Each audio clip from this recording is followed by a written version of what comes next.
Okay, the last tutorial was CFD. We're now going to Radiance. So we save the changes. So in Radiance we want to look at, say, for example, the ground floor. We click on the ground floor, and the viewer and the point that we viewed at is displayed on the plan. At the moment our image quality is set to medium, which is fine. We want to look at the working plane, so illuminance of working plane, and we can look at the settings for working plane, and the pick size is 400, which is fine for what we want to do. The plane height is 850 millimeters off the ground. You can change this if your working plane changes, and the data grid is half meter, so we're going to say OK to that.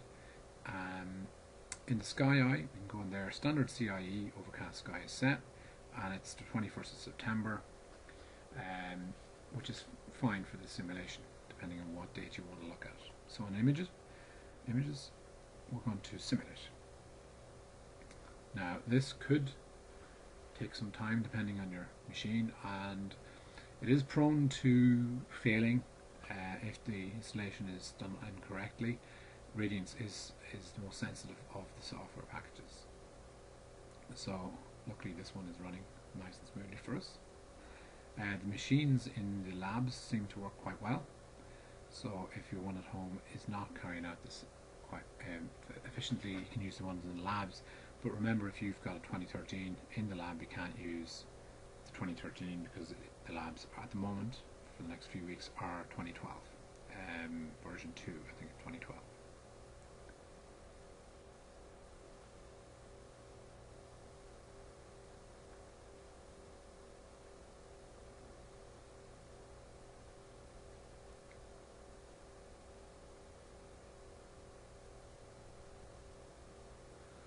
Okay.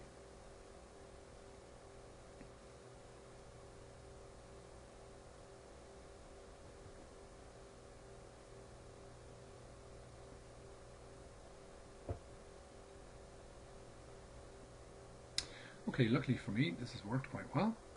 There are kind of a lot of noise in here. You can increase the quality and the size of the image so there's a better result, but just for this demonstration we'll be using this. So obviously you can see the light spots and the dark areas which are going to have lower lux levels or daylight factors. So if we click on the illuminance tab here, we can use units. At the moment it's set to lux. I'm going to go to daylight factors. On illuminance again, we can set the color of what the outputs will. So one that's different than black and white, which is on the image, I'm going to set on blue so we can see them a little bit better. You may use a different color. So if we hop over here, grid settings, we can turn on the grid reference. So it's set at 1 by 1 meters with an offset of 0. So I'm going to put in an offset of half a meter, so it comes in from the wall in each direction, and show it a grid. So there's a lot of information there. So I'm going to change the grid settings to 2 meters apart. Click off and on again, it comes in, so it's easier to read. So you can see in here there are a number of places.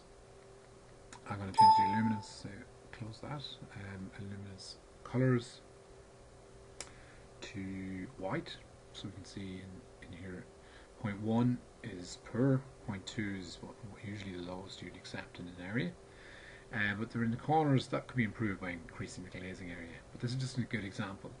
I'll change the unit colors again to red, so we can see the central of the core of the atrium, and it diminishes across. So window sizing and careful design of solar shading can increase and improve these. That's a quick, simple example of Radiance. Thank you very much.